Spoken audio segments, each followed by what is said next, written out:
Infinix এর ভালো সিরিজের মধ্যে একটা হচ্ছে ইনফিনিক্স হট সিরিজ। আর ইনফিনিক্স হট সিরিজের ফোনগুলো একটু ডিজাইনের দিক থেকে একটু আলাদাভাবে হয়ে থাকে, তাছাড়া কম দামে কিন্তু অনেক কিছু প্রোভাইড করে থাকে। আর এই ফোনটা হচ্ছে ইনফিনিক্স 40i, যেটা এখনো পর্যন্ত সৌদি আরবে লঞ্চ করা হয়েছে আর কয়েকদিন পরে ইন্ডিয়াতেও লঞ্চ করা হবে। আজকের এই ভিডিওর মাধ্যমে আমরা এক নজরে দেখে নেবো এই ফোনটির সমস্ত কিছু, যাতে সবাই বুঝতে পারে এই ফোনটি কেমন হতে চলেছে, এই ফোনটি কাদের জন্য নেওয়া ঠিক হবে, সমস্ত কিছু এই ভিডিওর মাধ্যমে আমরা দেখে নেবো। আর আপনারা যদি কোনো কিছু জিজ্ঞাসা করার থাকে তো আপনি কমেন্ট করতে পারেন। তো চলুন আর বেশি কথা বলে শুরু করি আজকের এই ভিডিও। তো সবার প্রথমে আমরা দেখে নেবো এই ফোনটির ডিজাইন। ইনফিনিক্স এর হট সিরিজের ফোনগুলো যেমনই হোক না কেন, তাদের ডিজাইন কিন্তু বেটার করে থাকে, তাদের ফোনের লুক একটু বেটার হয়ে থাকে, হাতে নিলে একদম প্রিমিয়াম ইন্ডিয়ান ফিল হবে। আর ফোনটির কালার হিসেবে থাকছে 4টি কালার। এবারে আমরা দেখে নেবো এই ফোনটির ডিসপ্লে কোয়ালিটি। এই ফোনটিতে IPS LCD ডিসপ্লে ব্যবহার করা হচ্ছে 6.56 ইঞ্চি। Display resolution 720x1612 pixel, 269 ppi।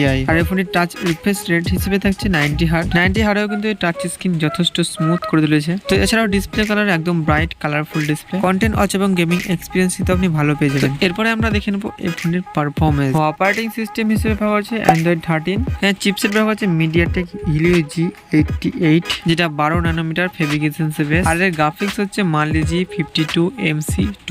আর এই ফোনটিতে 4GB র্যাম থাকছে আর 128GB স্টোরেজ থাকছে। তো হাই গ্রাফিক্স এর গেমগুলো আপনি নর্মাল সেটিংস এ স্মুথলি প্লে করতে পারবেন। তো গেম প্লে একদম স্মুথলি করতে পারবেন সেটা বলা ঠিক হবে না, তবে আপনি প্রাইস হিসেবে এর গেম প্লে ঠিকঠাকই পেয়ে যাবেন। তবে আপনি খুব হাই সেটিংস এ গেম প্লে করতে পারবেন না, তবে গেমিং এর জন্য এই ফোনটাও নয়। আর 12 ন্যানোমিটার হয় একটু হিট হতেই পারে গেম প্লের সময়। এছাড়াও চার্জ সার্ভিসে একটু বেশি ব্যাটারি ড্রেন করবে। তো এরপরে দেখে নেবো এই ফোনটির ক্যামেরা। এই ফোনটির ব্যাক সাইডে ডুয়েল ক্যামেরা সেটআপ ব্যবহার করা হয়েছে, যেখানে মেন ক্যামেরা প্রাইমারি লেন্স থাকছে 50 মেগাপিক্সেলের, আর তার সঙ্গে হচ্ছে ring LED flash. Camera feature হিসেবে দেওয়া হচ্ছে digital zoom, auto flash, face detection. ক্যামেরার মধ্যে এইসব ফিচার দেওয়া আছে। ফ্রন্টে সেলফির জন্য ব্যবহার করছে সিঙ্গেল ক্যামেরা 32 মেগাপিক্সেলের। তো এবারে আমরা দেখে নেবো এই ফোনটির ব্যাটারি। এই ফোনটিতে লিথিয়াম পলিমার্কের 5000 মিলি এম্পিয়ারের ব্যাটারি ব্যবহার করা হয়েছে। আর এর ফাস্ট চার্জিং হিসেবে ব্যবহার করছে 18 ওয়াটের একটি ফাস্ট চার্জার। তবে 18 ওয়াটের চার্জার দিয়ে চার্জ হতে একটু বেশি সময় নিয়ে নেয়, প্রায় 2 ঘন্টার মতো সময় নিয়ে নেয় ফুল চার্জ হতে। তো এই সময় দাঁড়িয়ে আরেকটু যদি ফাস্ট চার্জিং হতো তো আরেকটু ভালো হতো। 2 ঘন্টা যদি চার্জিং এ ফেলতে হবে মোবাইল তো ইউজ করবে কখন। সেন্সার হিসেবে সব ধরনের সেন্সার ব্যবহার করা হয়েছে।